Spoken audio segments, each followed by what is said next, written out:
Hello, you found the portal. I'm your host, Eric Weinstein, and we're here this evening, a little bit later than usual, with my friend and presidential candidate, Andrew Yang. Andrew, welcome. Thank you for keeping the portal open late for me, Oh my Eric. God, thanks for bringing the energy. You've just come fresh off this rally in MacArthur Park. You're indefatigable, the Energizer Bunny.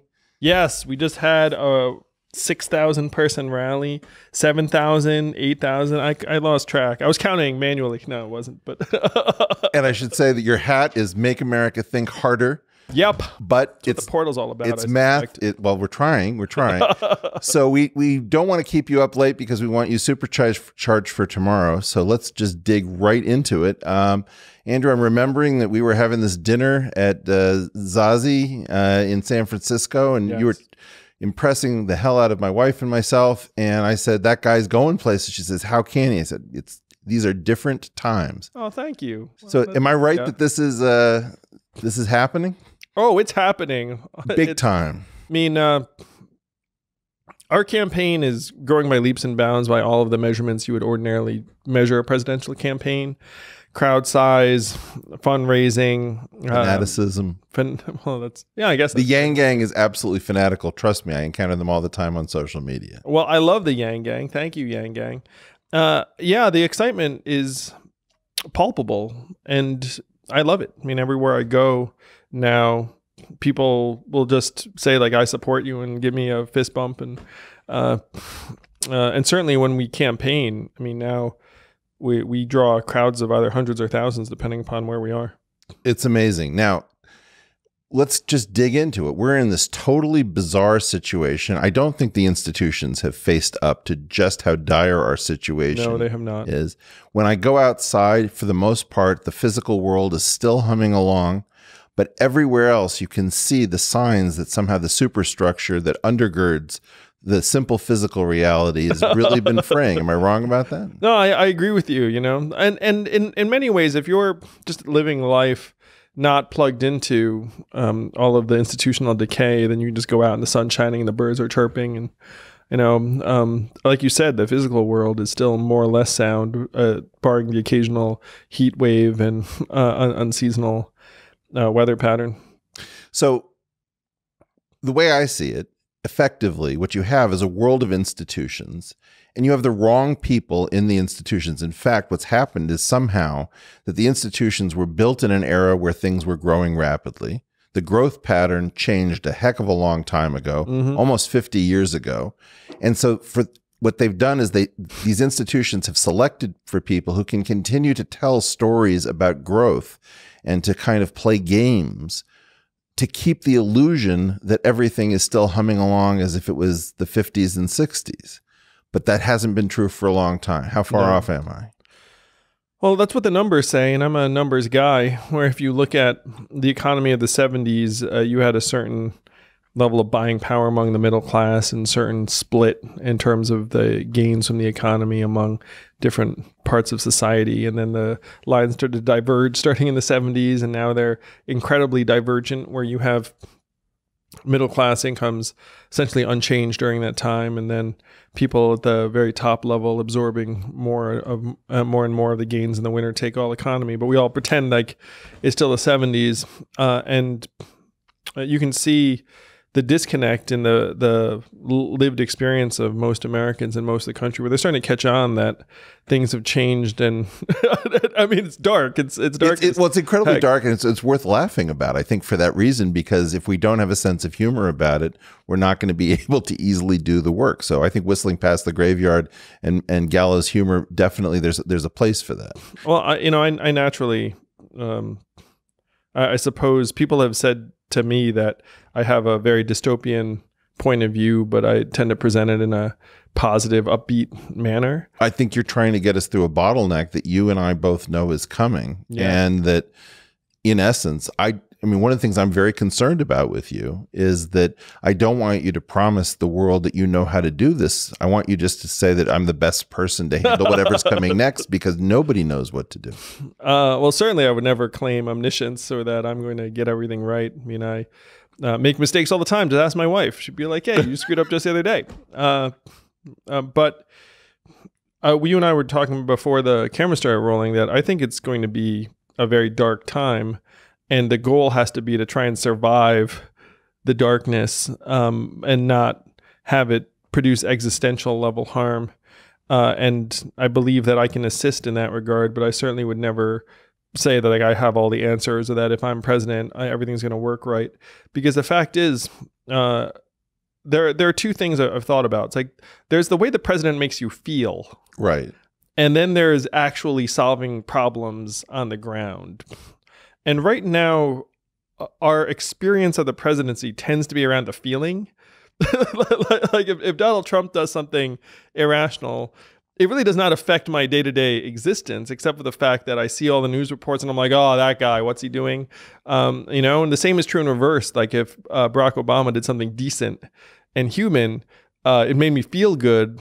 Didn't necessarily, you know, like change my commute or anything. Sure. And so there's the way it makes us feel, which I believe I can assist with just about immediately for anyone who, you know, wants someone who seems solutions oriented, Right. Positive, data friendly. Yeah, data friendly, and genuinely wants to just try and make people's lives better. I think that would make people feel better. But then there's the reality of trying to solve the problems from the perch at the top of the government. Yeah. And that's a very different process. I mean, I'm locked in on this idea of a freedom dividend in part because I think it's the most dramatically positive thing we could do, that we could actually effectuate in real life, that would improve people's lives, that we can actually get done. Now, I am both positive and negative about it, as you probably remember. What my belief is that we have two claims as Americans. We have a claim as a contributor to the economy, and we have a claim as a soul, because we happen to live here, and as a soul, we have certain rights as a human being, just as a member of society. The weaker of the two is as a soul, but that claim still exists. And in some sense, what you're calling the freedom dividend or universal basic income speaks to the idea that there are these two competing claims. And you don't want to get rid of the incentive structure that allows people to, you know, take a dream and turn it into something. I love the dream. I love work. I love entrepreneurship. Yeah. And this is people doing great stuff. So I think that there's a theory, that there's sort of a series of economic theories that haven't actually been developed. And I think one of the things that's really important to me is that we retake the institutions, because what we've done is we've selected for people who've used very simplistic models that have had a huge effect on transferring wealth, but have not actually mirrored our problems. We've selected for the people who really don't tell the truth. And I'm very worried how, let's talk about your first term in office, which is going to happen. Who are 2021, who are you? Inauguration day.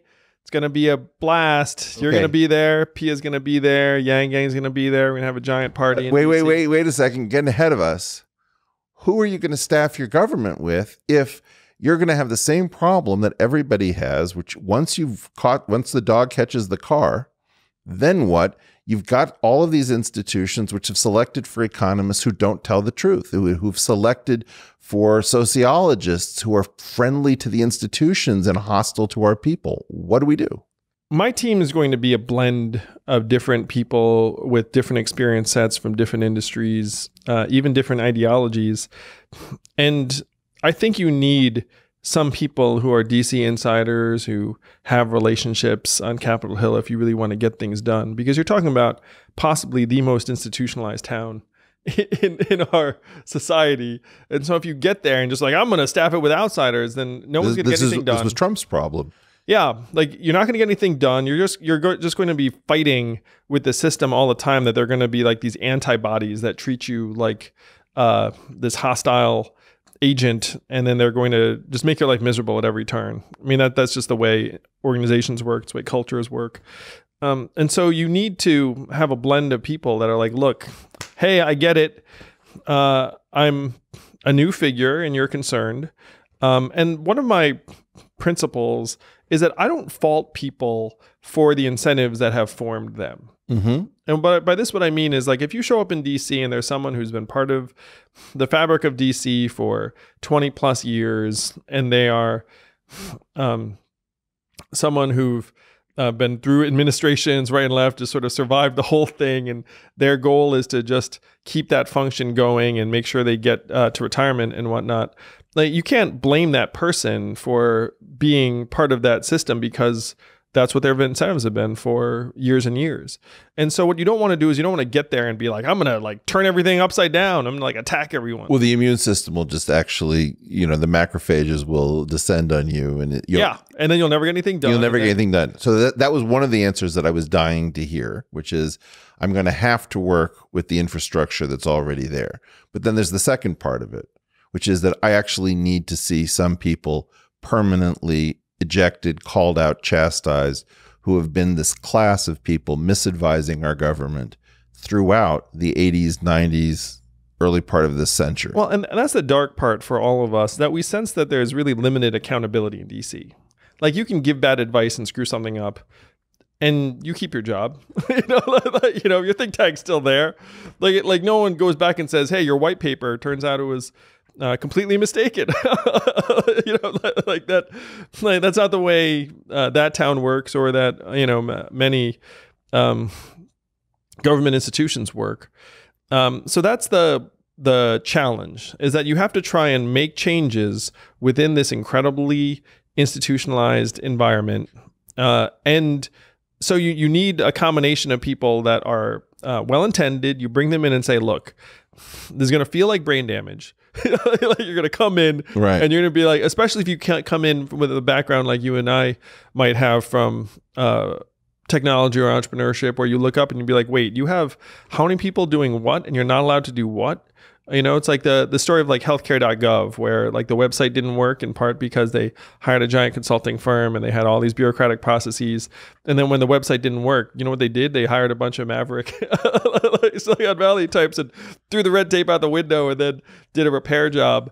So the goal has to be to bring in patriots who understand that they're not going to have like an enjoyable time trying to turn the battleship, but that if they turn the battleship 3 degrees to the right, they can do more good than if they were in another environment where they turned it, like Andrew, I think we're in a much more revolutionary situation, and in part to energize people. I mean, what we're talking about is a revenge of competency, a revenge of genius, a revenge of people who actually know how to do things and care enough, who are ready and want to be mobilized and want to be called up, who've been sitting, with major league skills in the minors or worse. And the fact is that what the institutions have done have inverted the competency hierarchy. I mean, there's a guy that I don't understand named Brad DeLong, who was part of the group that brought in NAFTA, and they helped to sell this idea that free trade was good for everybody.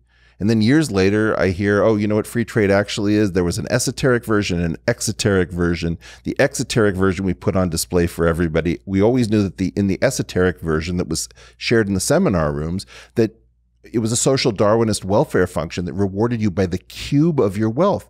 And I just sit there with my jaw on the floor thinking, what did you just say? And then he says, like, I don't understand. Maybe we hurt people in Ohio, but we helped a lot of Mexican peasants.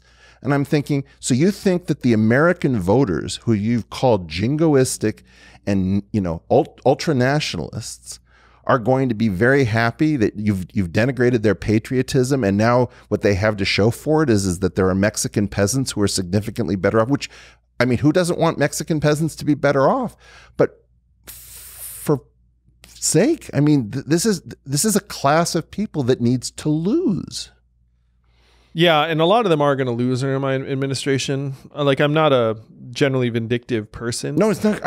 Look, I hope he has a happy, wonderful life. Yeah, exactly. It's the kind of thing where it's like, hey, guess what?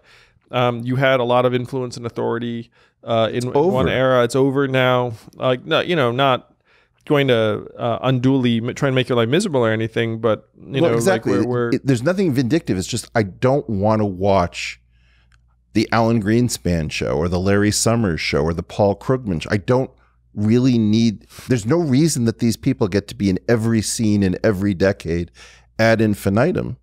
Yeah, again, like I said, there's really no accountability for being wrong. And so if someone presided over an era where, there was epic mismanagement, Right. we still are asking them what the heck they think. Can I hit you with another one that's really comical for me? Sure.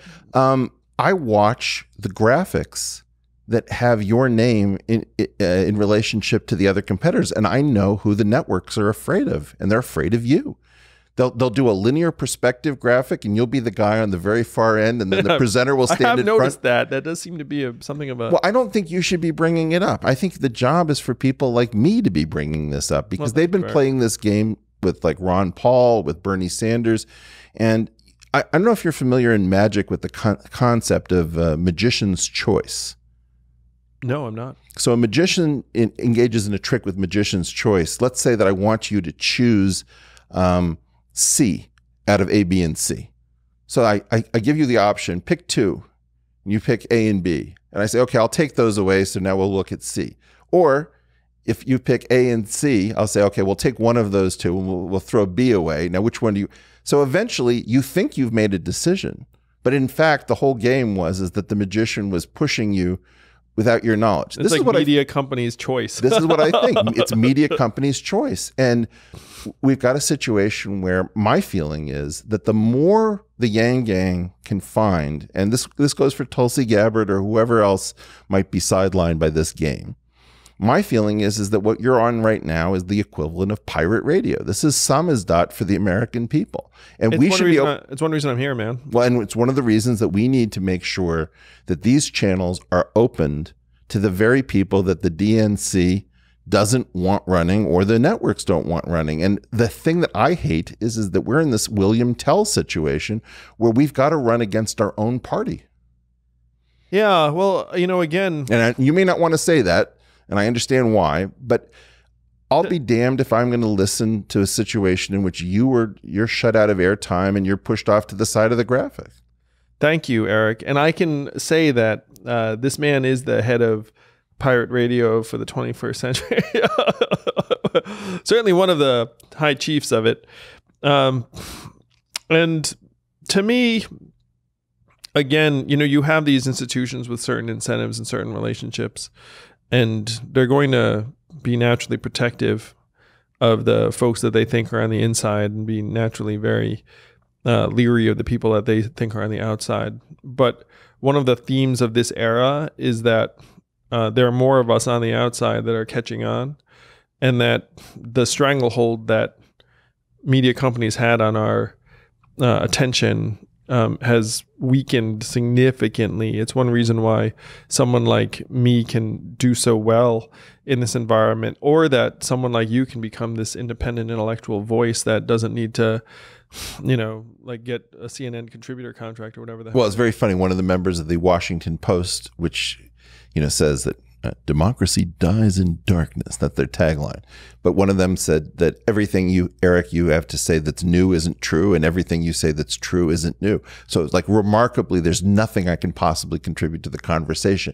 It's just so unlikely. I mean, statistically, it's pretty hard to imagine that it's a perfect... Everything's been said, Eric. Yeah, just give up now. And the only stuff that hasn't is wrong.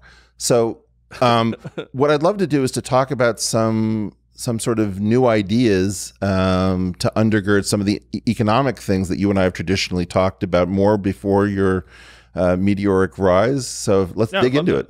Yeah, please. Okay. So one of the things that Also, I want to say that I quote this man all the time. I've learned a great deal from him and his wife, and that he's one of the most profound economic thinkers that I've encountered, and I've met a lot of fucking people. So I just want to... You're very kind, sir. And one of the things that I would say is that even when I disagree with you, even on your signature stuff, that the way I really view you is that you're the candidate who is most open to new ideas, and you're always up for a good discussion, a good argument, and you'll go with whatever's best. And I find that you are as close to non-egoic as anyone I've met running. I mean, you really seem to be running out of compulsion.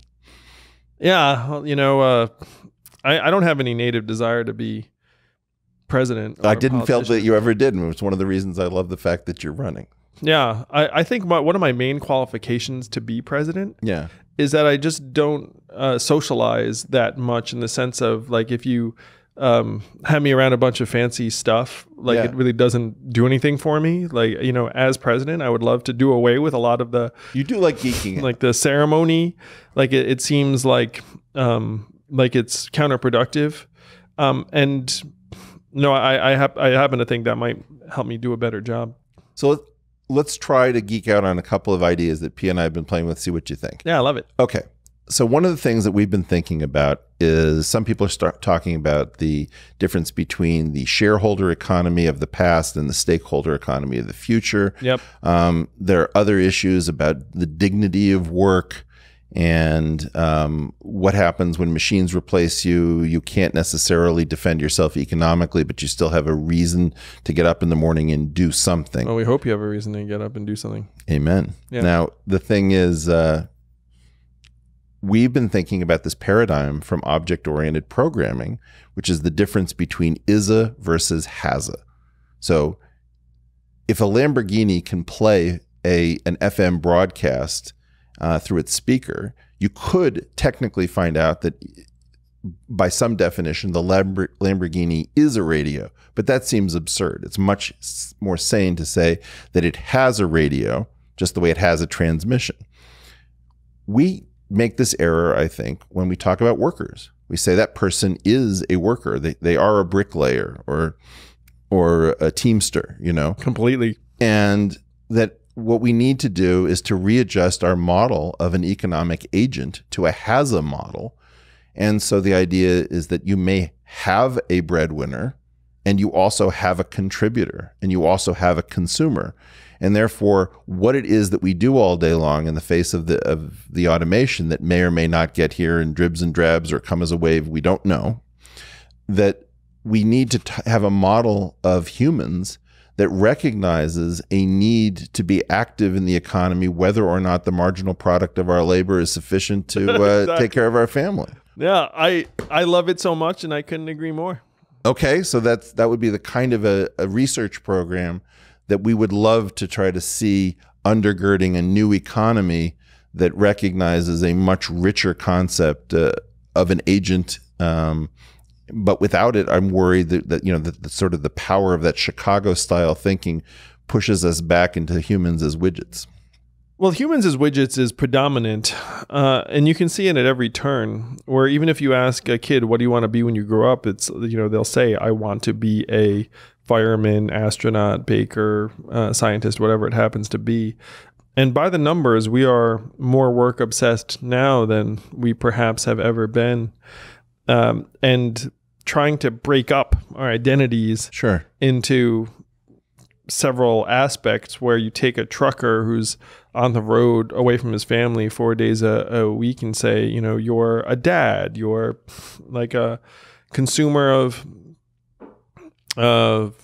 hunting gear, or, you know, like you, there's more to you than being a trucker, when they have shaped their life around being a trucker, because, you know, it's literally, you're behind the wheel for 14 hours a day. You get out, you sleep at a rest stop. I mean, these are all consuming types of existences that are filled by hundreds of thousands of American men, and, you know, 94% of them are men. So, you know, it's not like, oh, just things are all men. It's like, come on, 94% of them. And so if you were to go to that person and then try and have them adopt a more holistic identity, when they have essentially shaped their entire existence around their role in this real life, like almost circulatory system, where it's like they're piloting this blood vessel that has a bunch of Home Depot crap in the back, or whatever the heck they're transporting on like a daily basis.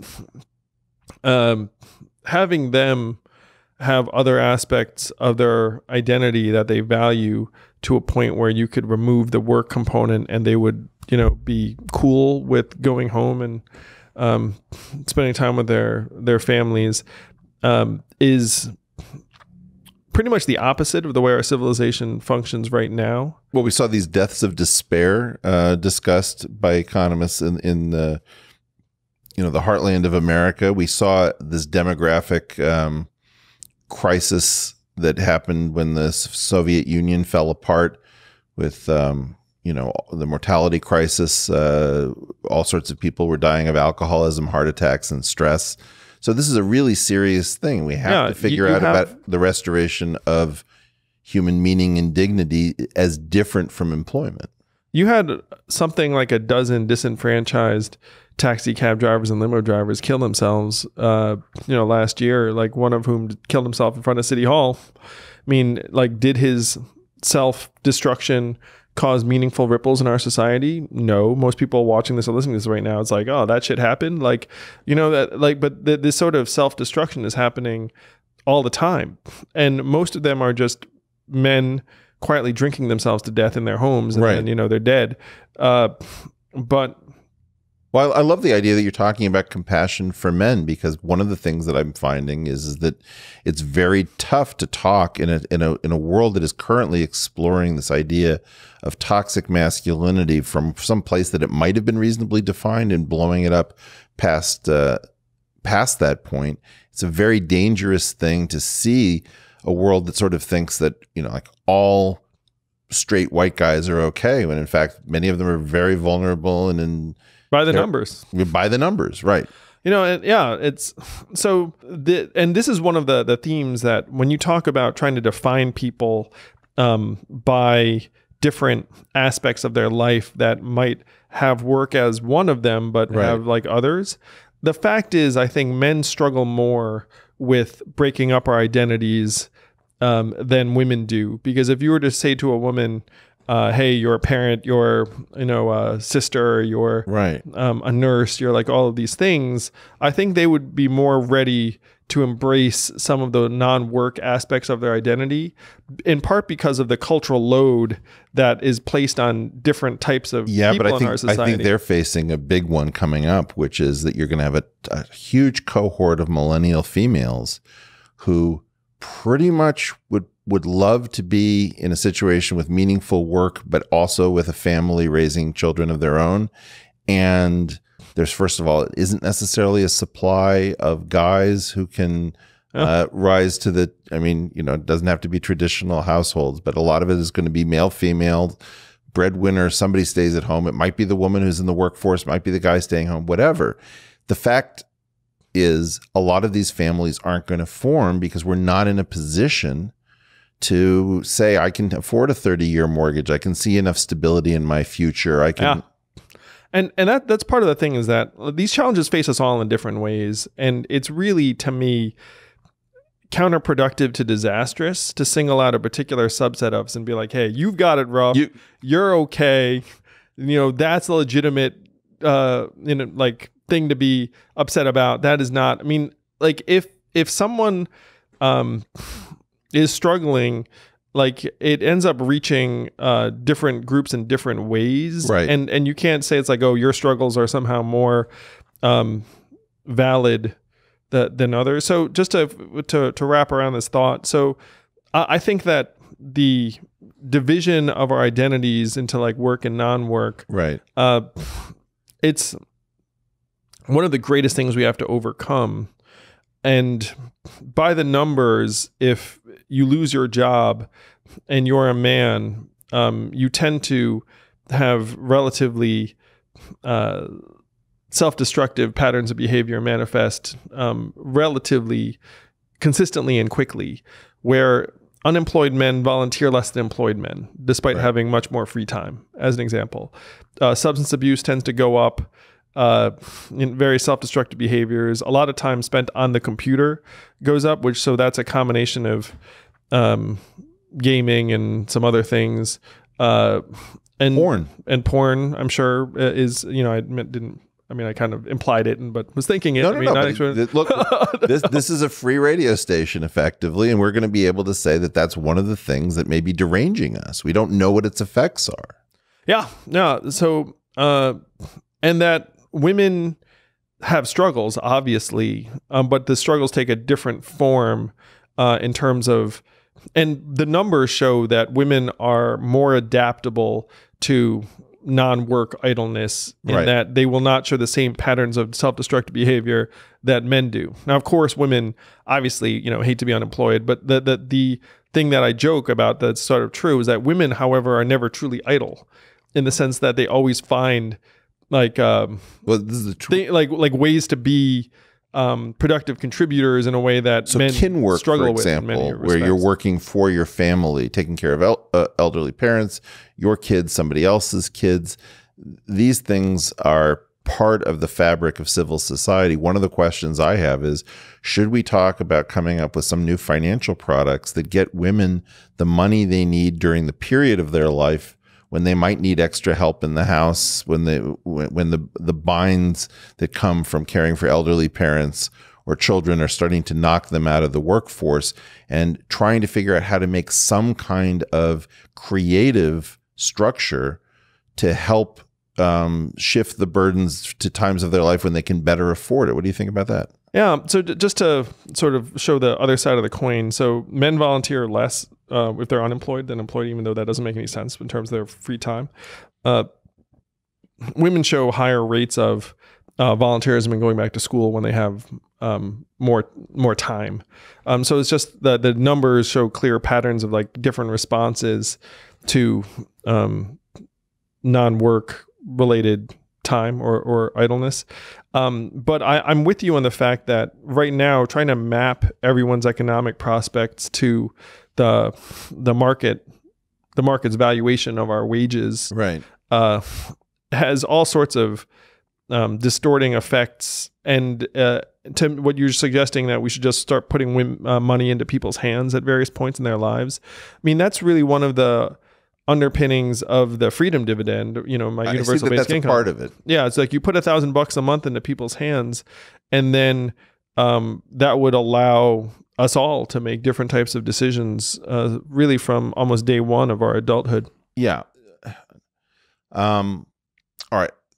Let's try a few other things that I think might be interesting. One thing that wins presidential campaigns that we don't talk much about is demographers. Demographers are sometimes asked, tell me some group of people that we don't know about as a voting bloc that nobody's figured out how to speak to. And I think I have a couple of these that are candidates. I'd like to bounce please. them off. Yeah. I'd like this. Maybe I'll find a new audience to. Well, okay. So the first one that I have, so these are things like soccer moms was one from years past, or exurbs between rural and suburbs, where people didn't realize that there were intermediate places. So here's one that I think is huge that hasn't been identified. Parents of super smart kids that have some kind of a learning difference that causes them to wildly underperform in school. This is something that makes me crazy because I think it's all over. Once you start seeing it, you see it everywhere. Parents are tearing their hair out. Yep. Teachers can't handle the kids. Nope. And there's just this maddening loss of human brilliance that is flushed down the toilet. Have you come up with a name for this group? I often refer to these as kids with learning superpowers, and I talk about teaching disabilities, which is the more dangerous version of this, that because people don't fit into the notion of what can be educated by one teacher teaching a room of 30 people to make the economics work. My belief is that, and I'll come up with a name for it for you, but I want to talk to all of the parents who are leading lives of despair saying, why is my kid wildly underperforming? And I know how smart this kid is. Why are we doing this to ourselves, and why will no one speak to it? This is, by the way, this is me, and it's been in my family for 4 or 5 generations. Really? Well, yeah, I'm very public about the fact that my older son is autistic. I know that. And that when we put him in various environments, I mean, there were very, very sharp struggles. And to me, atypical is the new normal, like neurologically atypical. And you're right that as soon as you start seeing it, you see it everywhere. And that the facts show that it's incredibly commonplace. And at this point, I think most American families have someone either in the family or someone in their social circles that resembles the description that you just put out there of this group. To me, a lot of it is that our institutions just aren't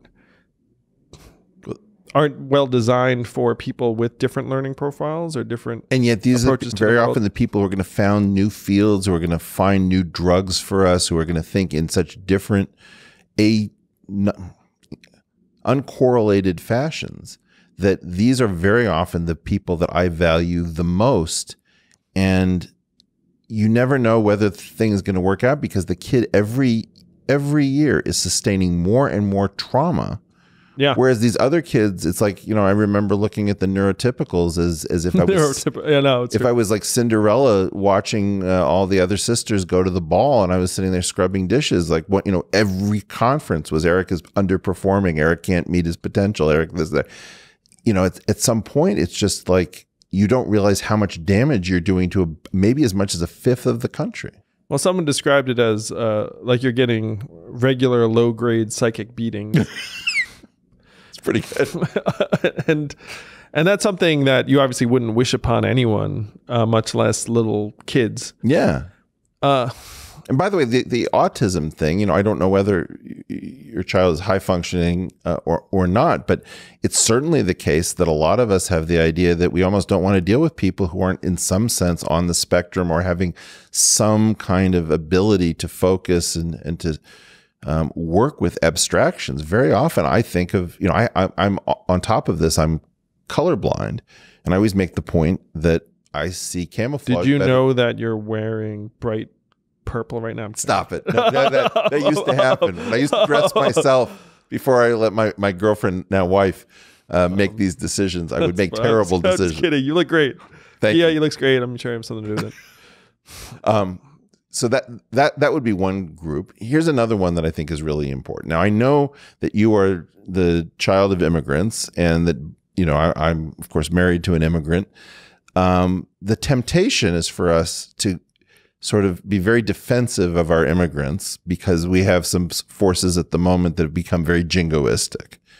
And I think that that's right. But I also think that we have to recognize that there's a story about immigration that's very unpleasant and ugly, which is how Americans have used immigration to redistribute wealth amongst ourselves. And effectively, the immigrant is used as a tool of redistribution. Then people get angry or protective of the tool. And one of the things that I think that's very important is that there's a huge chunk of America is highly xenophilic. They like foreigners. They like traveling abroad. They like food, music. You probably read Righteous Mind by Jonathan Haidt. You're probably friends with John, right? Yeah. Yeah, I figured. Continue, because this is what it reminds me of. Okay. The thing is that xenophilic restrictionists are a good chunk of this country. If you do a poll and you allow for all four boxes, xenophilic, xenophobic, restrictionist, expansionist, xenophilic restrictionism is a giant cohort. Nobody speaks to it, because if you say anything about restrictionism, the media will instantaneously label you a xenophobe. Can we at least distinguish the idea of the immigrants as souls like ourselves who have been an important part of our national tapestry, together with the fact that very often they are used as instruments of transfers of wealth? And I agree. And that we should be angry at our fellow Americans who cynically use immigration and hide behind the immigrant to take money from one sector and put it into their own pockets. Or you should not be angry at someone who's angry about the immigrants. Well, this is the thing. Because there's something, like you said, it's like, you know, in some ways someone can have a very legitimate grievance about the fact that there have been these instruments of wealth transfer that have been imported into our midst.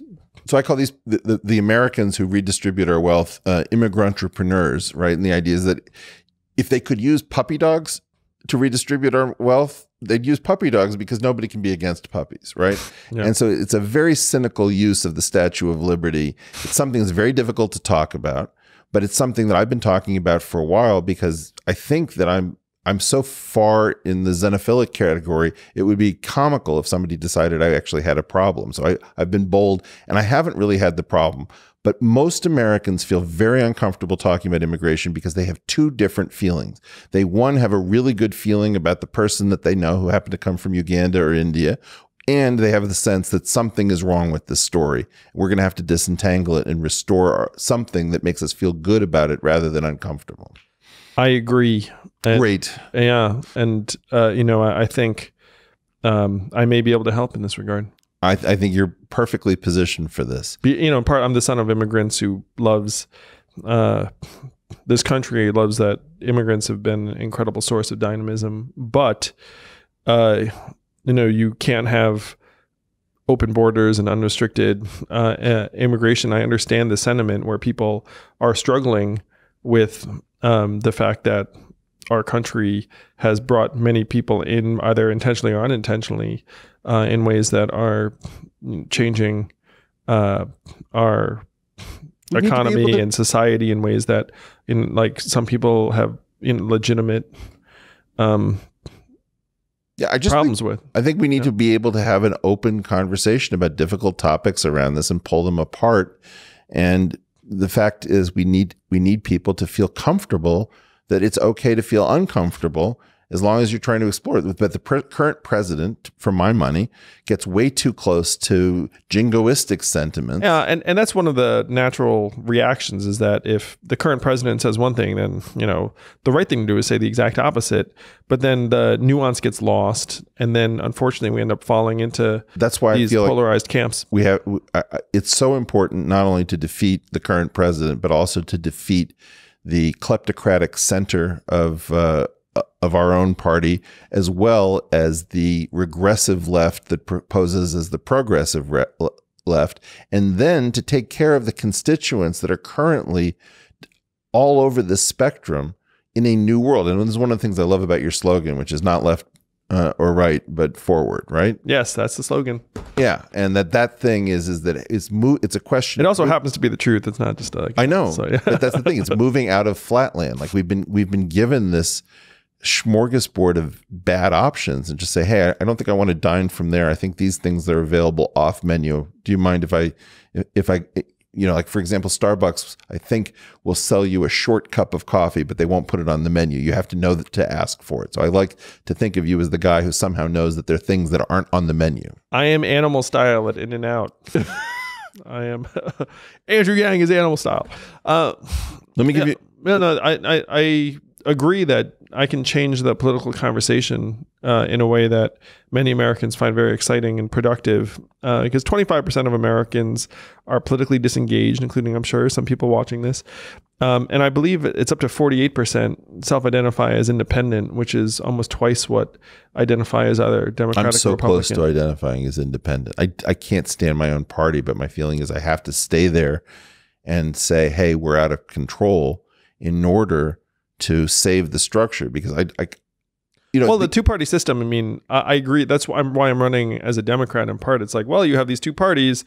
Maybe you can turn one of them into like a highly functioning party with great ideas, and the rest of it. I mean, that's like an easier solution than Andrew, what I really want to do is I want the insurgency that you and I have been sort of a part of, this loose collection of people who are thinking completely off the menu, to start retaking our institutions. We always had heterodox people of high caliber who are, you know, effectively heretics, housed inside the Harvards and MITs and Caltechs. And I think we've gotten rid of that kind of Or if diversity. They are there, then they're scared shitless to like say the wrong thing, or else they'll get... Well, do you remember the time, you remember that situation where MIT turned over Aaron Swartz? I shouldn't laugh because, I mean, it's dark. But we should laugh. No. I mean, I'm for laughing at the dark. Yeah, I laugh at the dark. It's, yeah, you know, it's like everybody knows that, but you're not allowed to do it in public. So screw that. You know, we had the situation with this guy Aaron Swartz. Did you know Aaron? No, did you? He's a friend of friends. Yeah, you know, and this guy almost certainly was a pretty pure-hearted human being who was fighting a good fight. MIT is supposed to shelter those people.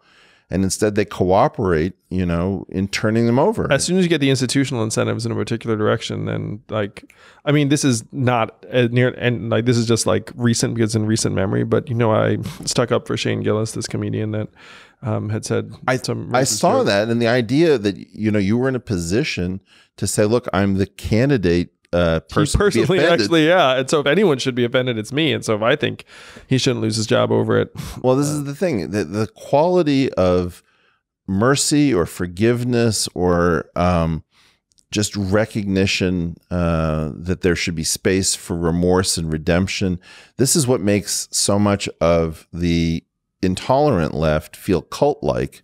And I thought what you were doing was you were showing the best aspects of a truly compassionate left. I was trying to be a human being, you know, like you looked at him being like, well, like, is that a job losing offense? But then the fact that NBC ended up firing him was entirely consistent with their corporate incentives, because if you look at it, say like, well, is this person that we've invested a lot in that's a revenue generator for us? No, because he hadn't even worked for one day.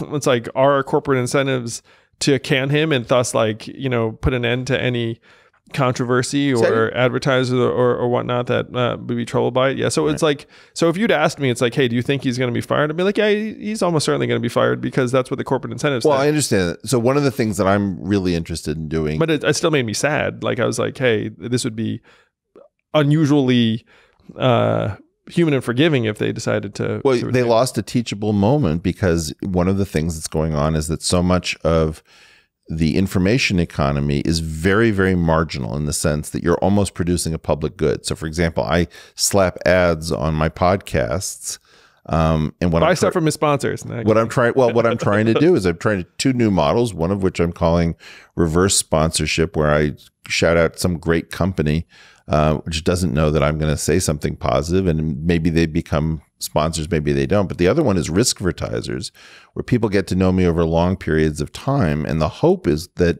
you're going to say, look, you're not going to catch me being horrible and bigoted and all of these things, but I might say something dangerous, like something I just said about immigration. And will you make sure that you will not run away from me during the period where the mob descends and the frenzy is at its worst? Wow. Right? Because if we don't fix the economic models, we can't have deeper discussions, because everybody's going to run away at the first sight of trouble. And so part of what we're trying to do ultimately with the advertising Look at this, pirate radio pre-advertising. What do you think? I mean, I love it. It's like, leave it to you to try and solve that kind of problem. All right, I got some other things that I want to talk about is demographics. Oh yeah, please. Okay. So let me first say, I am a parent of a neurologically atypical young person.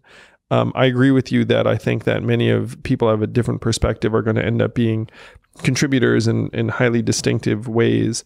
I will say that even kids who are not going to be contributors in highly distinctive ways still deserve schools that can support and accommodate them. And that, to me, these kids are, like, the shorthand I use is that they're spiky. You know, it's like you have very high capacities in some respects, or a different point of view, and then real challenges in other respects. And so if I send you into a social environment where there are 30 kids for one teacher, you're going to have a terrible, terrible time, you know, and that's 100% predictable. And so if then you have like a critical mass of people that resemble this, then you should try and design an institution that takes that into account. And I feel so deeply for families that struggle with this, like you struggle with it. Sounds like you've experienced it. I've struggled with it. And you and Pia, you know, and me and Evelyn, like, we have an unusual level of ability to try and, you know, manage situation. And I meet single moms around the country who have, you know, autistic or neurologically atypical kids that don't have the means, and they live in a part of the country that does not have like a lot of resources in place for kids that are different. And it breaks my heart. Like the fact that there are all of these kids that are heading into these schools that are getting, you know, more than low grade psychic beatings. I mean, oh my God. This is why I leave my DMs open on Twitter. And this is one of the #1 things I do it for, is people write to me and they say, I know you're really busy, but I just want to tell you nobody had ever spoken to my situation. You're proud of something I'm always ashamed of. And I guarantee you I'm not the first presidential candidate with autism in the family. Yeah. And the fact that I'm the first talking about it is, to me, long overdue and ridiculous. Amen. And, you know, and I get some of the same messages that you get, but, you know, like, I want to actually try and solve the problem for those families. I mean, it makes me feel glad that they feel spoken to and that they realize they're not the only ones going through it. I want to see more money going to figure out how do we diversify the classroom of the future. Yeah. so that the load isn't borne by people who don't fit the economics of the teaching model. Yes. And part of it is that that we regard the education of our kids as a cost. And so then the city then is like, well, I can't afford to have like a teacher for your neurologically atypical kid. And so what we have to do is talk about inverting the model, is you have to look at the education of our children as an investment.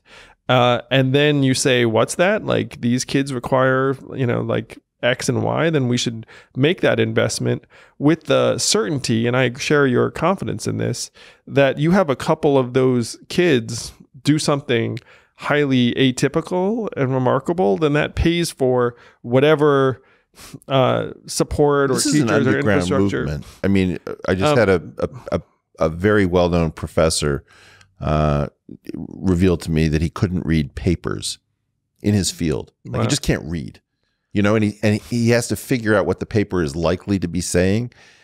There is such a weird world of unexpected achievement.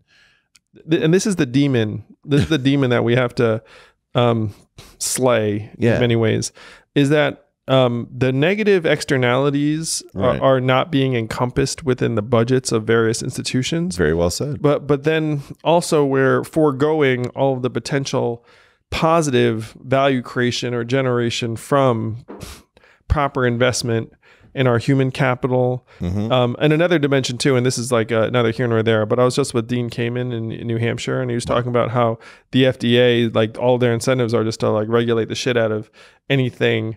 And then I said to him, I was like, you know what they should start measuring is the foregone utility of keeping something away from people. Like, if you had something in what his is the case, opportunity cost of the regulation? Yeah, he had like this prosthetic limb that he was trying to give to vets, and the FDA was making it really hard for him to do so. And he was like, "Are you kidding me? I'm trying to give limbs to vets who've been amputated, and so by your making it hard for me to do so, like, you multiply like all of the limbless vets who aren't getting a limb, like, you know, it's like, so if you had that as like an actual measurement for the FDA, it's like you need to have these companies internalize the negative externalities of things like pollution and the rest of it, but you almost need like our institutions, like our schools and our regulatory agencies, to start trying to somehow capture the potential gains from investing in our kids or allowing a certain innovation into the market.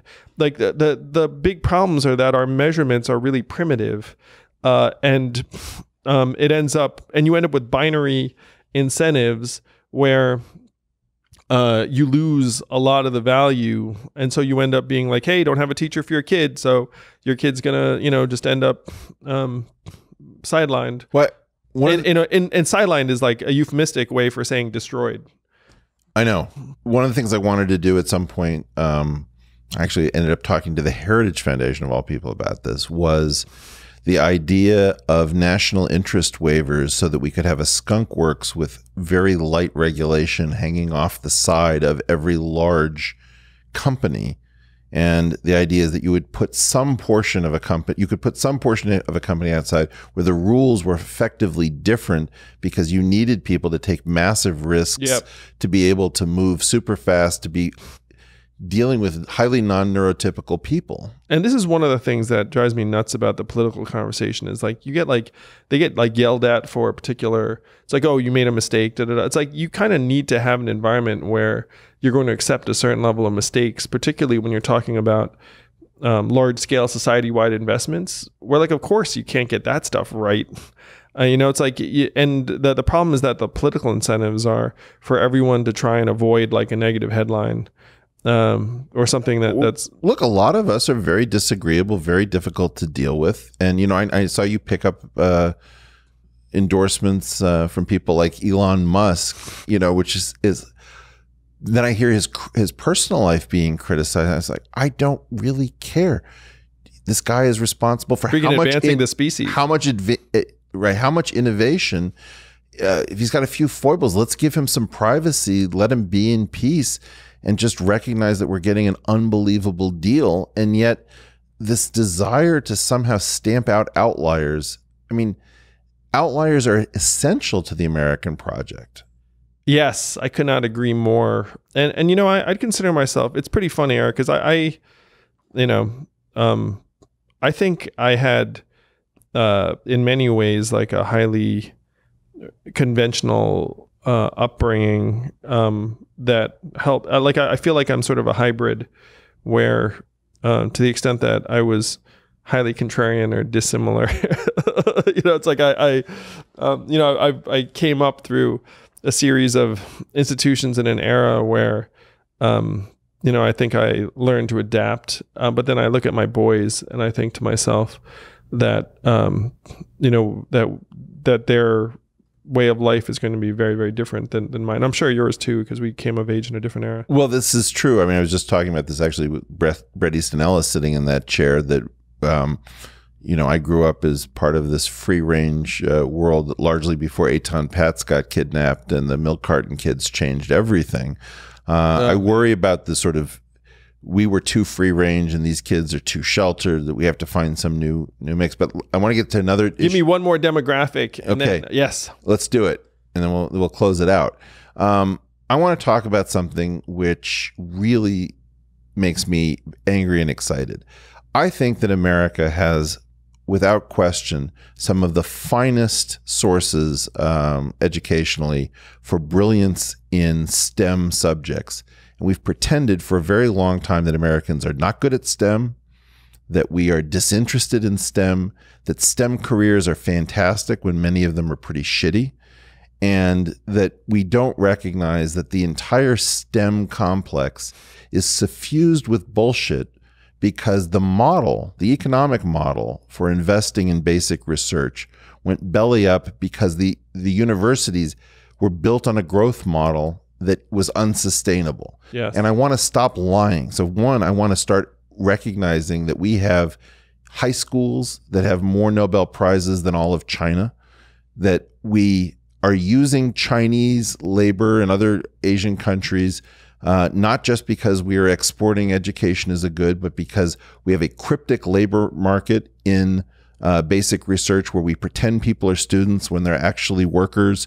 We pretend that we're importing them to educate them, but actually what we're trying to do is use a poverty differential. We have our own people who are really fantastic because they're not very obedient, and instead people prefer obedient people coming in who aren't here on temporary visas, therefore they have to follow orders. The entire National Science Foundation, National Academy of Science complex is bizarrely suffused with nonsense. And because of this, we can't actually have the National Academies adjudicate what's true because they are the prime offender of this. Wow. How do we get back to a situation in which we can recognize that we have a Stuyvesant or a Bronx Science, or Far Rockaway, or any of these unbelievable high schools that are turning out people who desperately want to do STEM subjects. They're not being paid when they finally get their degrees at appropriate levels. Yep. They've been secretly studied by our science complex because these career paths are known to be crappy. And we have completely suffused this with a misdescription so that nobody can actually fix any problems. That's an incredible description. And to me, the lack of proper resources for basic research for things that ended up being foundational for many of our current industries. It's the biggest bargain in the world. It's just the future you're investing in. It's just right now we're so brainwashed by market-driven thinking that if there's not some short-term profitability tied to it, or there's no drug company funding it or something along those lines, that and this is something that the government historically has been the leader in, where it said, you know what, we can lay the foundation and create paths for people to be able to do basic research, the benefits of which will be unclear. They may not exist. They may not materialize for decades. But it's similar to what we're talking about with the neurologically atypical kids, is that like a few of them pay off, and then the payoff can be unfathomably significant. Well, we call this long vol investing in hedge fund land, where most things don't work out, but a few that do pay for all of the losers. Yep. Yeah. And right now, to me, this is a role where historically the government has led, and you need a government willing to make long-term sustained investments that may only pay off way down the road and may not pay off, but you still need to be able to make them. Well, I also, the other weird part of this is that by using our own people and letting, in particular, China know that it can't operate a relatively totalitarian government over there and have the benefit of freedom over here with a pipeline for all of our innovations to immediately go back over there. China needs to be induced, in some sense, to understand that they can't get by without giving their people freedom. And what they're right now doing is that they're using our freedom and a periscope by which they can see everything that we're doing. And if we actually cut that off, I know that the universities are going to scream bloody murder, but what's going to happen is China's going to have to start investing in the right of its own people to give the middle finger, because irreverence is the secret of American ingenuity. Yeah.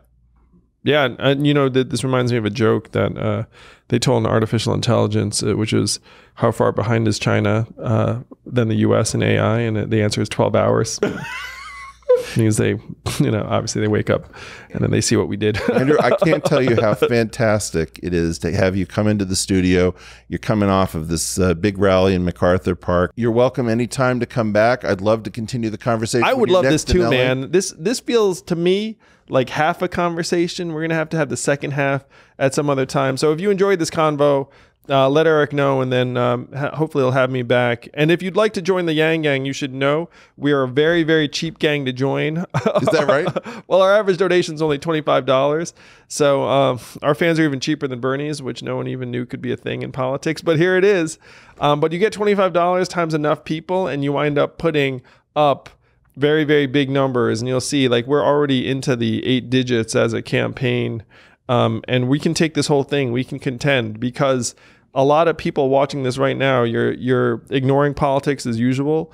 We can actually have a different sort of politics that takes real thinking, real ideas, real solutions, and brings them to the highest levels of our government. It just needs enough Erics and Pias and you all watching at home to say, I prefer this to the stuff I'm getting through the cable TV networks. Well, Andrew, one of the things I think that's been great about watching your meteoric rise is that you are outside of control without being out of control. Thank you. That having a kind of a mature person who's not easily bought or swayed, who's speaking in a way that nobody knows what he's going to say next, has been hugely positive for the entire process. Well, so thank you. The only currency I answer to is ideas and humanity. Like you put a good idea in front of me, or a good person, I listen. Well, you've been that way since before all the success. So we wish you continued success, and we'll have you back here the next time you're in LA with a little bit of time. Would love that, brother. Thank you.